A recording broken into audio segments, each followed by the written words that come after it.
बिछड़ा हुआ आज कोई उसको मिल गया। फिर किसी के चेहरे का रंग खिल गया। बिछड़ा हुआ आज कोई उसको मिल गया। कैसे मिल गया, कहाँ मिल गया, हमने तो ढूंढ लिया सारा जमाना।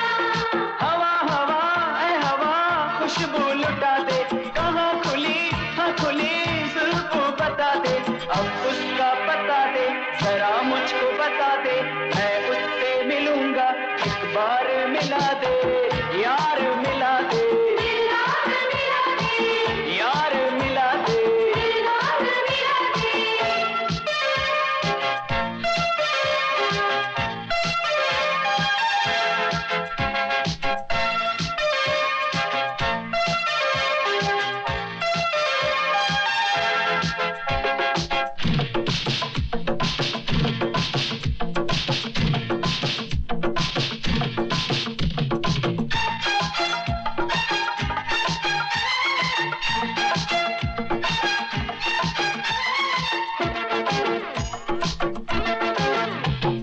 ये अदा भी उसकी क्या काम कर गई, जाते जाते एक हंसी शाम कर गई। ये अदा भी उसकी क्या काम कर गई, जाते जाते एक हंसी शाम कर गई।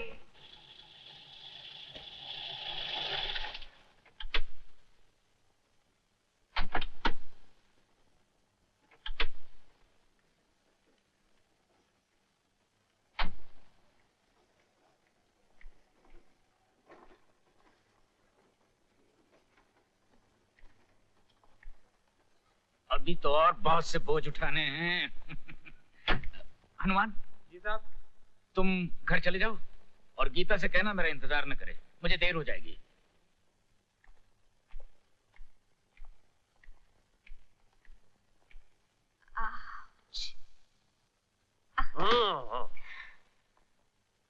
Darling, good night.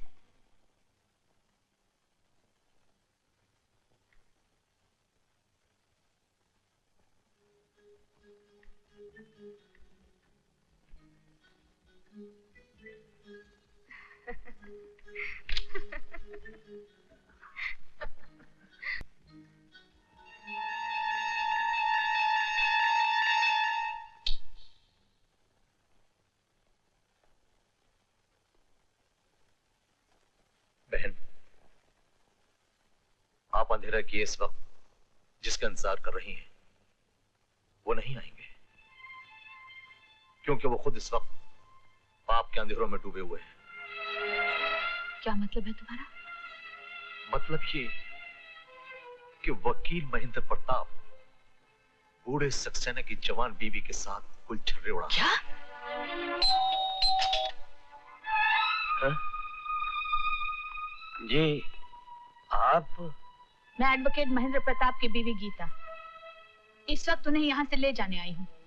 Advocate Mahendra Pratap इस वक्त यहाँ कैसे? वो तो मैं नहीं जानती, पर इतना जरूर जानती हूँ कि इस वक्त वो यहीं हैं। जी जी, आइए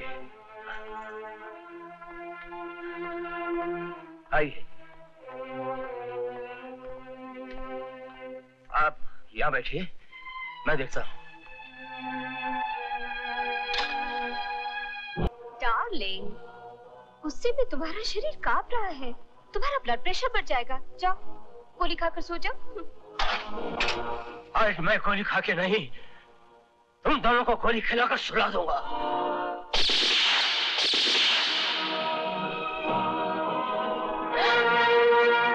ये क्या कर दिया आपने? अपना पाप छुपाने के लिए एक और पाप कर दिया। एक गिरी हुई औरत के लिए अपने हाथ खून से रंग लिए। खामोश, ज्यादा चालाकी दिखाने की जरूरत नहीं। एक तो मेरे घर में घुसकर मेरे पति का खून कर दिया, उस पर भाषण दे रही हो। क्या? मैंने? हाँ, तूने इसका खून किया। मुलजिमा गीता देवी, आपका कोई वकील है? मेरे पति खुद एक वकील हैं। वही साबित कर सकते हैं कि मैंने ये खून नहीं किया। महेंद्र प्रताप एक सरकारी वकील है, कोई भी सरकारी वकील अपनी बीवी की वकालत नहीं कर सकता। जज साहब, मैं सरकारी वकील जरूर हूं, लेकिन इस केस का चश्मदीद गवाह भी हूं। मैं आज अदालत में यह साबित कर दूंगा कि जज सक्सेना का खून उनकी पत्नी रूपा देवी के सामने मेरी पत्नी गीता ने किया।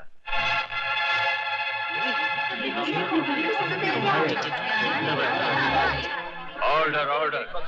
बरसों पहले इसके पहले पति की मौत के बाद मैंने इस पर रहम करके इससे शादी कर ली, पर मुझे शादी के बाद पता चला कि ये औरत बदकार और बदचलन है।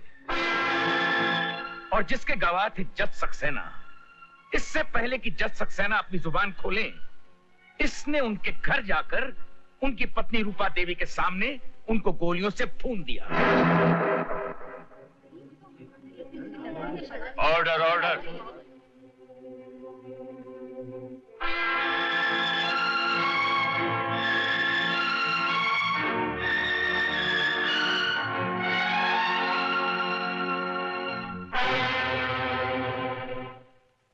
तमाम गवाहों और बयानात से यह साबित होता है कि मुलजिमा गीता देवी ने जज सक्सेना का कत्ल किया है। लिहाजा अदालत ताज़ीरात हिंद दफा 302 के तहत मुलजिमा गीता देवी को 14 साल कैद बामुशक्कत की सजा सुनाती है।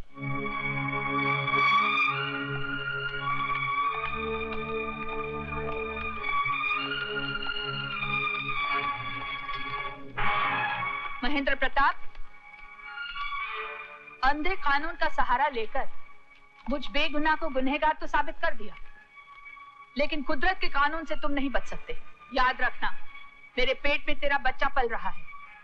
जब वो जन्म लेगा तो मैं उसके रगों में ऐसा जहर भर दूंगी कि वो तुम्हारा दामन पकड़कर तुमसे ये पूछेगा कि मेरी माँ का क्या कसूर था।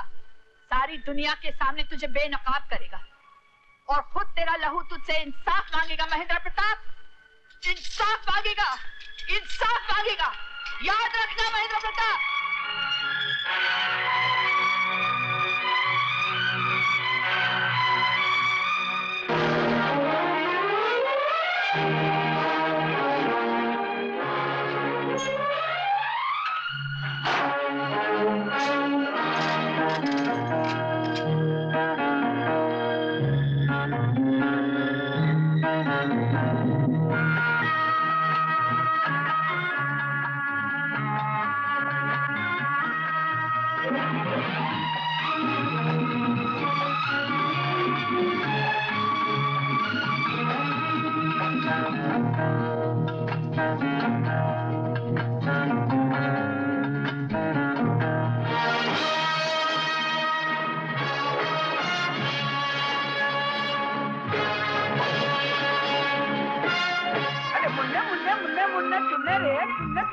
चुम्मा चुम्मा ले।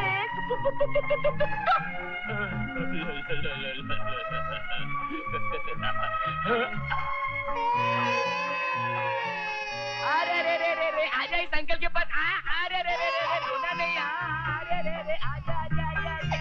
अंकल बहुत कुछ लेके देगा। बैठ जा। बॉल चाहिए। अरे रे रे रे अंकल मेरा बॉल दो ना। अरे अरे बॉल बॉल। अरे अरे हाँ बहन, कब तक ये बच्चा तुम्हारे साथ जेल में रहेगा? अब ये 5 साल का हो गया है। इसे पढ़ना लिखना है, बड़ा आदमी बनना है। हाँ भाई साहब, यही सब सोचकर कल मैंने जेलर साहब से बात की। उनसे कहा सभी कागजी कार्रवाई करके राजू को आपके हवाले कर दे। हाँ गीता देवी, मैंने कागजी कार्रवाई मुकम्मल कर ली है। कल ही आकर बच्चे को ले जा सकते हैं। बस बस बस बस, बातें ही करते रहोगे या बच्चों को कुछ खिलाओगे भी? अब तुम ले ही आई हो तो अपने हाथों से खिला दो। नहीं, ये सब मैं खाऊंगा। ऐसा नहीं करते बेटा, सब मिलजुल के खाओ। इसको बोलो इसके घर जाकर खाए। मोहन बेटे, ये घर तुम्हारा ही नहीं, आज से ये घर राजू का भी है और हम सब मिलजुल कर ही रहेंगे। हाँ बेटे, तुम्हें अपने पिताजी की तरह ड्राइवर नहीं बनना है, पढ़ लिख कर इंस्पेक्टर बनना है। और राजू, तुम्हें जज बनना है। तुम अपने भाई को पढ़ाओगे ना? हाँ, मैं इसे जरूर पढ़ाऊंगा, चाहे मुझे कितनी मेहनत मजदूरी करनी पड़े। मैं आपका सपना जरूर पूरा करूंगा माँ। शाबाश। हाँ हाँ, मैं भेड़िया था, मगर मुझे भेड़िया बनाने वाली तुम हो। तुम जैसी अय्याश और गुमराह औरत के लिए मैंने अपनी बेगुनाह बीवी को मुजरिम बनाकर जेल की सलाखों के पीछे धकेल दिया। तुम तो कहते थे वो पुरानी किस्म की घरेलू घटिया औरत थी जिसे तुम बोर हो चुके थे। लेकिन अब मुझे एहसास हो रहा है कि वो पुराने किस्म की घरेलू और घटिया औरत तुम जैसी हाई सोसाइटी की बाजारू औरत से कहीं ज्यादा अच्छी थी। वो तो दीवी थी, लेकिन मैंने उसकी कदर नहीं की। दौलत की लालच में आकर मैंने उस पर कितने सुलझाए। वो मेरे बच्चे की मां बनने वाली थी और मैंने उसे धोखा दिया, उसके हाथों में हथकड़ियां पहना दी। शायद उसी की सजा भुगत रहा हूं।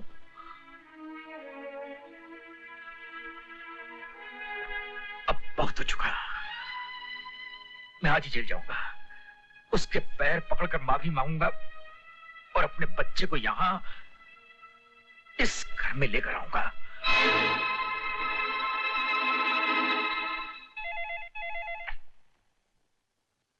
हेलो, मैं रूपा बोल रही हूँ। हुक्म करो। कुछ दिन पहले जेल से महेंद्र के नाम एक चिट्ठी आई थी जिसमें लिखा था कि गीता ने जेल में जिस बच्चे को जन्म दिया उस बच्चे को ले जाने के लिए जेल वालों ने महेंद्र को जेल बुलाया है, लेकिन मैंने वो चिट्ठी उसे दी ही नहीं। रूपा डार्लिंग, जिस हाथ भर के बच्चे से तुम परेशान हो और जो कांटे की तरह तुम्हारे मन में चुभ रहा है, उस कांटे को मैं इसे उखाड़ दूंगा जैसे लोग मस्केम से सुई निकाल लेते हैं। बहुत जल्द तुम्हें खबर मिल जाएगी कि हनुमान प्रसाद के घर में पलता हुआ महेंद्र प्रताप के खानदान का चश्म चिराग मेरी मामूली सी फूंक से बुझ गया।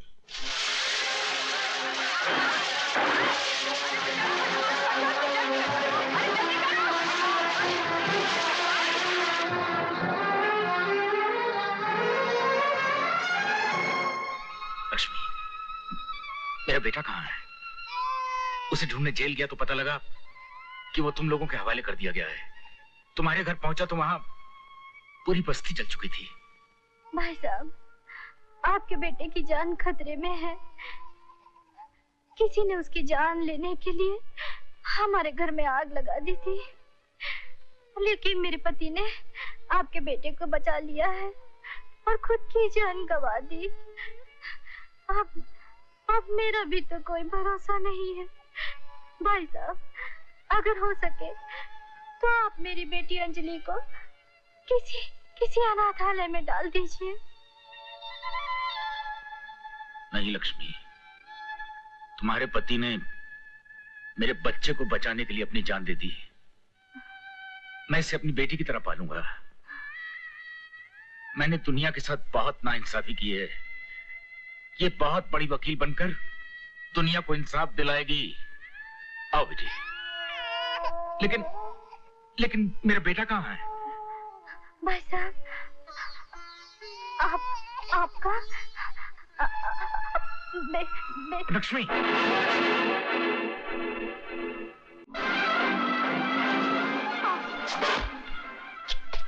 मोहन, चोरी इसने नहीं, मैंने की है। लगता है दोनों। अरे तुम लोगों को शर्म नहीं आती? मुट्ठी भर चावल के लिए इन मासूम बच्चों की जान लोगे क्या? अरे ये भी चोर का भाई गिरा कट लगता है। क्या? अगर दोबारा चोरी की ना तो मैं दोनों की टांगें तोड़कर हाथ पे रख दूंगा, समझे? चल बे। चलो भाई चलो। जाओ बच्चों जाओ। देखा, 2.5 फुट का होके 6.5 फुट की बात करता है ये आदमी। भैया, मैंने तुम्हारे लिए खाना लाया था और तुमने मेरे लिए मार खाई।